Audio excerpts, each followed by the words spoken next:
هنشوف مع بعض النهاردة ازاي نعمل مع بعض الكاستر بطريقة سهلة جدا وبسيطة، وازاي يطلع معانا كريمي وناعم زي ما انتم شايفين. هنعمله النهاردة بالمكسرات، طعمه لذيذ جدا ومش هياخد منكم وقت كبير في التحضير. الكوباية دي حوالي 200 ملي.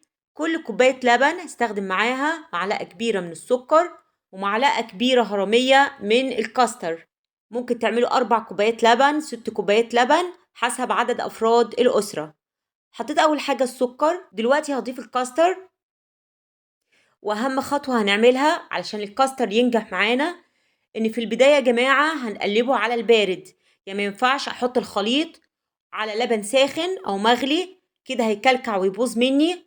زي ما انتم شايفين معايا حطيت الخليط على النار وبدات اقلب باستمرار، مش عايزين الخليط يكلكع معانا. ونستمر في التقليب لغايه ما القوام يتقل ويبقى بالشكل اللي انتم شايفينه. جهزنا طبعا الأطباق اللي هنغرف فيها. طبعا القوام ده هيتغير بعد ما الكاستر يبرد وهيبقى أتقل من كده. رشيت طبقة من جوز الهند وطبقة من السوداني بيبقى جميل قوي مع الكاستر. هرش حبة زبيب على الوش. طبعا الحاجات اللي من فوق دي حسب الرغبة. شايفين القوام معايا ناعم جدا وكريمي. أتمنى تكون وصفة النهاردة نالت إعجابكم. متنسوش تعملوا لايك وتتابعونا على صفحتي. مع السلامة.